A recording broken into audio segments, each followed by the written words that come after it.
मुझसे तो 100 साल पहले आए हुए थे, 200 साल पहले का आए हुए थे, 50 साल पहले का आए हुए थे, सन्यासियों की कमी थी नहीं। मगर सन्यासी सब रूखे सूखे हुए, गाल पिचके हुए और एक लंगोट लगाई और बैठे, कोई वहां बैठा, कोई वहां बैठा, कोई वहां बैठा, वो इससे बात करे नहीं, वो इससे बात करे नहीं।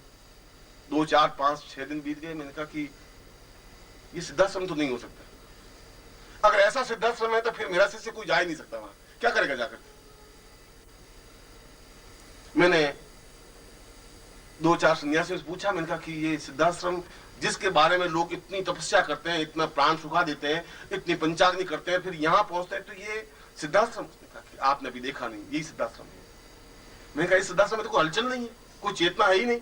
उसने कहा हलचल क्या होता है, ध्यान लगाना है, साधना करनी है, मंत्र जाप करना है।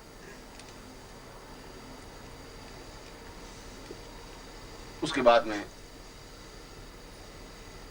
कोई उत्सव आया, सिद्धाश्रम महोत्सव। वहां पर प्रत्येक अप्सरा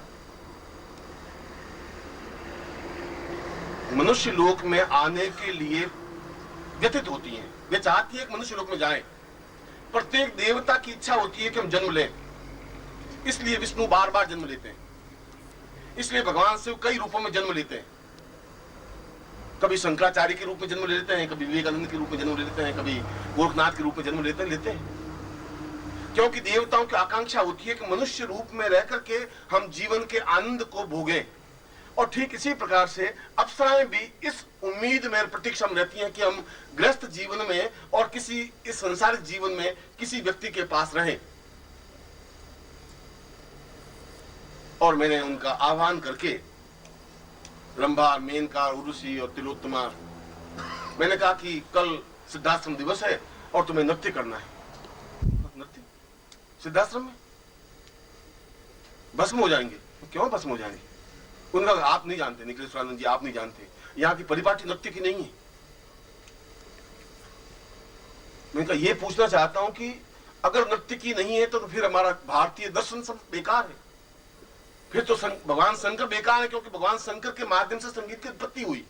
उनका तांडव नृत्य हुआ, तांडव नृत्य से 14 शब्द निकले और उन 14 शब्दों से पूरी ये व्याकरण की रचना हुई। आइयोन रील रख छाया वरट लण यमगण। फिर ये क्या नृत्य, भगवान शंकर ने नृत्य क्यों किया? अगर वह नृत्य दोष युक्त है, फिर तुम्हारा नृत्य भी दोष युक्त है। भगवान विष्णु ने मोहनी रूप धारण क्यों किया, फिर क्यों नृत्य किया?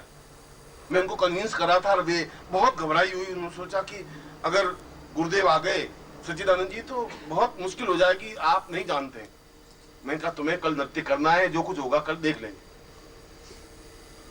और उनको तैयार किया और दूसरे दिन सारे सन्यासी आकर के बैठे, करीब 1,500-2 हजार गुरुदेव आकर के बैठे।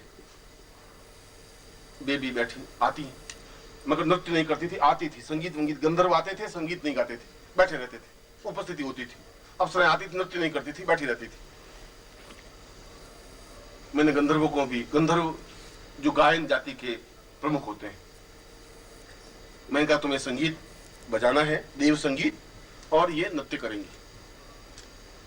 और जो भी जिनका भी क्रोध होगा मैं अपने आप ऊपर झेलूंगा, जवाब मैं दूंगा। मैं तुम्हारे बीच में चट्टान की तरह खड़ा हूं, तुम्हें कुछ आंच नहीं आएगी। मगर इस बिल्कुल निस्तब्ध और शांत सिद्धाश्रम में कुछ हलचल, कुछ चेतना, कुछ आनंद की अनुभूतियां होनी चाहिए। और नृत्य हुआ। और मैं सोचता हूं कि जितने सन्यासी थे उन सबको 100 बिच्छुओं ने तो काटा ही होगा एक साथ। उछल के देख रहे थे, उनकी तरफ ताक रहे थे और उछल रहे थे और जोश में ऊंचे नीचे हो नहीं रहे थे। घंटे भर का पूरा नृत्य हुआ। बीच में एक निर्भयानंद जी थे, वो बहुत ही काफी वर्ष 700-800 साल के थे। उन्होंने कहा कि ये नृत्य का किसने कहा? मैंने कहा नृत्य का तो मैंने कहा है।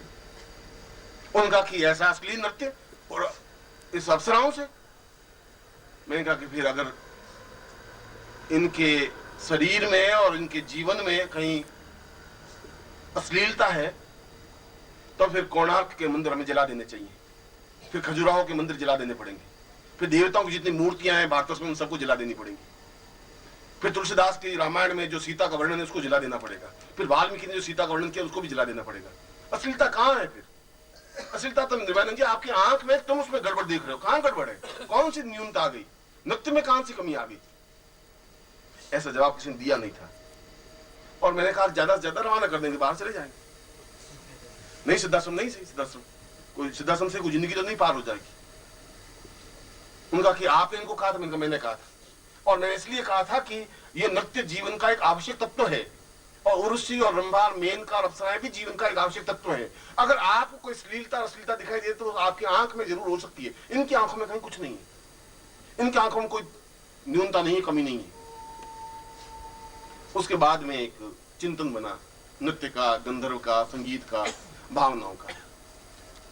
और ये सारी बात और पृष्ठभूमि आपके सामने स्पष्ट करने के पीछे मेरा मकसद और मंतव्य यह था कि अप्सरा साधना करना भी उतना ही जीवन का एक आवश्यक तत्व और धर्म है जितना कि हम किसी देवता की साधना करें। वह देवता की साधना अलग रूप में की जाएगी, अप्सरा की साधना अलग रूप में की जाएगी। उसके लिए भी आपका एक सजग और प्रखर व्यक्तित्व होना चाहिए। और यदि आपके पास पुरुषत्व है, यदि आपके पास क्षमता है, यदि आपके पास जीवन शक्ति है, तो निश्चय ही आप साधना में सिद्धि प्राप्त कर सकते हैं। क्योंकि सिद्धि प्राप्त करने के लिए आप में एक बल होना चाहिए, साहस होना चाहिए, दृढ़ता होनी चाहिए। इस प्रकार से घिसा पिटा जीवन जीने वाले शिष्य नहीं बन सकते। मैं जीवन का, मेरे जीवन और मेरे शिष्य की तो परिभाषा बन ही नहीं सकती। मैं जीवन में इस प्रकार से जिंदगी जी नहीं।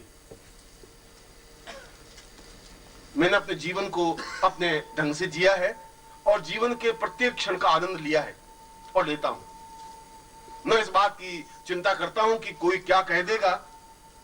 और यदि आलोचक पहले 500 थे, अब 600 अगर हो गए, तो मैं ये समझता हूं कि मेरी आवाज में कुछ ताकत और ज्यादा आई है, कुछ मुझे कहने की क्षमता पहले ज्यादा बढ़ी है, इसलिए 100 आलोचक और बढ़ गए।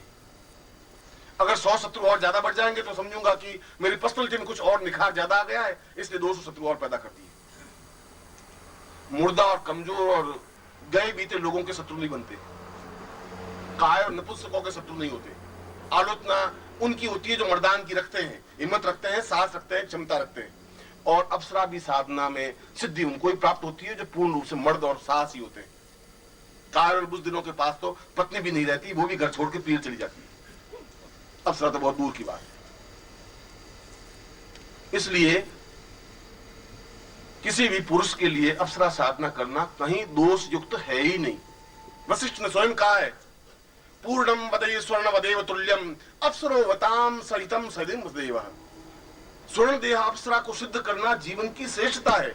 किसको कह रहे हैं? अपनी पत्नी मैत्री को, कात्यायनी को, दोनों पत्नियों को सामने बिठा करके वशिष्ठ कह रहे हैं कि मुझे जीवन में जितना रघुकुल पसंद है, मैं रघुकुल की रक्षा करने के लिए जितना धर्मगुरु हूं, उतना ही मुझे अप्सरा साधना करने में भी आनंद की अनुभूति होती है। क्योंकि जीवन में आनंद का प्रवाह अप्सराओं के माध्यम से संभव है। और विश्वामित्र ने तो मेनका को प्रत्यक्ष किया, अपने आश्रम में बुलाया, नृत्य करवाया। कणाद ने जब अणु की रचना की, अणु का ज्ञान प्राप्त किया, तो उस अणु के ज्ञान को, जो अणुबम आज बन रहे हैं, उसमें अणु की पूरी थ्योरी उस कणाद ने जो विकसित की, अप्सरा के माध्यम से प्राप्त हुई। और वे स्वयं इस बात को कहते हैं, नन्योवताम पूर्वमदेव तुल्यम स्वर्णोवताम सहितम सदैव। मैं स्वर्णवती अप्सरा, मैं तुम्हारा धन्यवाद अर्पित करता हूं कि तुम्हारे माध्यम से मुझे अणु की रचना का ज्ञान प्राप्त हुआ। इसका मतलब है कि ये सब विश्वामित्र और वशिष्ठ और अत्रि और कणाद सब मूर्ख थे, ये सब गंदे थे, घटिया थे, असभ्य थे, अश्लील थे। श्लीलता और अश्लीलता की कोई परिभाषा नहीं होती। मैं अपनी आंख से बिल्कुल 2 स्त्रियां आमने सामने खड़ी, एक मेरी बेटी खड़ी है, एक मेरी प्रेमिका खड़ी या मेरी पत्नी खड़ी। मैं पत्नी को एक दूसरी नजर से देखूंगा, अपनी बेटी को दूसरी नजर से देखूंगा। हालांकि दोनों की दो आंखें, एक नाक है, वैसे ही बाल है, वैसे ही शरीर है, वैसे ही हाथ पांव, मगर उसको देखने का ढंग अलग होगा, उसको देखने का ढंग मेरा अलग होगा, उसके बारे में चिंतन मेरा अलग होगा, उसके बारे में चिंतन मेरा अलग होगा। इसलिए श्लीलता और अश्लीलता, गंदगी और अच्छाई तो मेरे हृदय में है, चिंतन में, विचार में तुम्हारे। अगर वहां कुछ गड़बड़ नहीं है तो फिर कहीं किसी प्रकार की न्यूनता जिंदगी में है ही नहीं। और यदि कोई दूसरा आलोचना करता है तो यह आलोचना उसकी नहीं है, यह आलोचना तुम्हारे खुद के शरीर के अंदर की भावनाओं की है। और इसीलिए तुम्हारे जीवन को और प्रत्येक रूप में संवारने और सजाने का मेरा जिम्मेवारी है, मेरा उत्तरदायित्व है। इसलिए केवल देवताओं की साधना करने के लिए तुम्हें प्रेरित नहीं कर रहा हूं, मैं ये भी चाहता हूं कि तुम्हारे जीवन में बुढ़ापा नहीं आए, मैं ये भी चाहता हूं तुम्हारे जीवन में आनंद और मस्ती रहे, मैं ये भी चाहता हूं तुम्हारा प्रत्येक क्षण सार्थक हो सके, जीवंत हो सके, सजग हो सके। और ये सजगता, ये जीवन की चिंतनता, ये पूर्णता देवताओं की साधना के साथ साथ ये आवश्यक है कि अप्सरा साधना के माध्यम से ही हम अपने वृद्धावस्था को यौवन अवस्था में परिवर्तित कर सकते हैं। जब च्यवन ऋषि ने बहुत वृद्ध हो गया, जर्जर हो गया, पुत्र हुआ नहीं और शरीर के सारे रोम सफेद हो गए, तो ब्रह्मा ने स्वयं च्यवन को कहा कि तुम्हें अप्सरा साधना करनी चाहिए, क्योंकि इस वृद्धावस्था को यौवनावस्था में बदलने के लिए और कोई देवता सहायक हो ही नहीं सकता। और च्यवन ने स्वर्ण देव अप्सरा साधना की और करके और पूर्ण यौवनवान प्राप्त किया, जिसको तुम च्यवन प्रास, जिन्होंने आगे जाकर वेद की कई ग्रंथ रचना की। ये तो तुम्हारे और मेरे एक बीच में एक एग्रीमेंट है, तुम्हारे मेरे बीच में एक संबंध है, और वह संबंध भावनाओं का है, हृदय का है, चिंतन का है, विचार का है। क्योंकि तुम मेरे शिष्य हो और मैं तुम्हारा गुरु हूं, तो मैं तुम्हारी प्रत्येक क्षण को जीवंतता दे सकूं, प्रत्येक क्षण को आनंद, तृप्ति दे सकूं, पूर्णता दे सकूं। और ये पूर्णता और तृप्ति केवल देवताओं की साधना से सब कुछ नहीं मिल सकता, लक्ष्मी से सब कुछ नहीं हो सकता। मैंने अभी तुम्हें उदाहरण दिया कि लक्ष्मी से आनंद की अनुभूति नहीं हो सकती। तुम्हारे पास लक्ष्मी है, उससे तुम्हें नींद नहीं आ सकती, कोई जरूर नहीं नींद आवी, तुम्हें भूख नहीं लग सकती, उससे अच्छे वस्त्र खरीदे जा सकते हैं, अच्छे मकान तो बनाए जा सकते हैं, जीवन का आनंद प्राप्त नहीं हो सकता।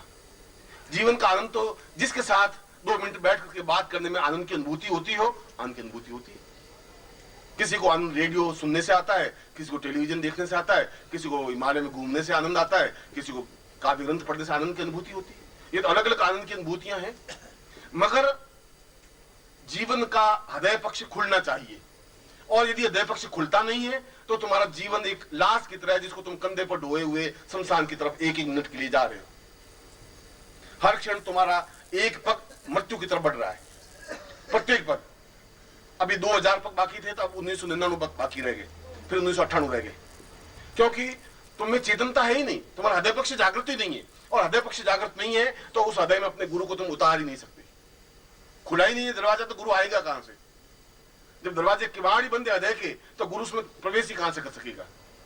फिर तुम्हारे जीवन में चेतनता आ ही नहीं सकती, फिर तुम्हारे जीवन में ज्ञान आ ही नहीं सकता, तुम्हारे जीवन में पूर्णता आ ही नहीं सकती, क्योंकि अधूरापन तुम में है, गुरु में न्यूनता नहीं है। गुरु तो तुम्हारे हृदय में उतरने के लिए तैयार है, मगर तुम अपना हृदय पक्ष जागृत तो कर सको, चेतनता दे सको। और तुम्हारा हृदय पक्ष खुलेगा तब तुम देवताओं का दर्शन कर सकोगे, हृदय पक्ष खुलेगा तब तुम अपने गुरु को सही ढंग से पहचान सकोगे। जब हृदय पक्ष खुलेगा तब तुम्हारे आंख में आंसू आ सकेगा, गले में एक आर्द्रता आ सकेगी, तब तुम झुक करके गुरु के चरणों में समर्पित हो सकोगे, तब तुम्हें एक आत्मसमर्पण का भाव आ सकेगा, तब तुम्हें एहसास हो सकेगा कि गुरु क्या है, शिष्य क्या है। और यह हृदय पक्ष जागृत केवल अप्सरा साधना के माध्यम से संभव है, देवताओं की साधनों के माध्यम से संभव नहीं है, और किसी देवता की स्तुति, पूजा अर्चना के माध्यम से भी संभव नहीं है। यदि आपने आनंद लहरी पढ़ी हो, शंकराचार्य ने उस आनंद लहरी का वर्णन कभी आप जिंदगी में पढ़े तो संस्कृत का एक अद्वितीय ग्रंथ है जिसमें भगवती पार्वती का वर्णन किया, उसके स्वरूप और सुंदरता का, उसके होठ का, उसके नाक का, उसके कान का, पार्वती के एक एक अंग प्रत्यंग का वर्णन किया है। और शंकराचार्य जैसे सन्यासी ने वर्णन किया है, इसका मतलब तो घोर अश्लील शंकराचार्य थे। इतना नाजुक और सुंदरता वर्णन कर दिया पार्वती का, और फिर मां का, बहुत गयाबीत आदमी था। अगर मैं ये शब्द बोलता हूं तो ये गड़बड़ मेरे हृदय की है, शंकराचार्य की नहीं है, पार्वती की भी नहीं। एक नारी के गुलाब के पुष्प को अपने गुलाब का पुष्प कहा, इसमें दोष क्या हो गया? अगर मैं गुलाब का पुष्प नहीं कहता हूं तो मेरी न्यूनता है, तो मेरी कमजोरी है, तो मेरी घटियापन है। गुलाब के फूल को गुलाब का फूल कहने में कोई दोष नहीं है, सुंदरता को सुंदरता कहने में कोई संकोच नहीं है। हम इसलिए नहीं कहते कि लोग क्या कहेंगे और क्या हो जाएगा।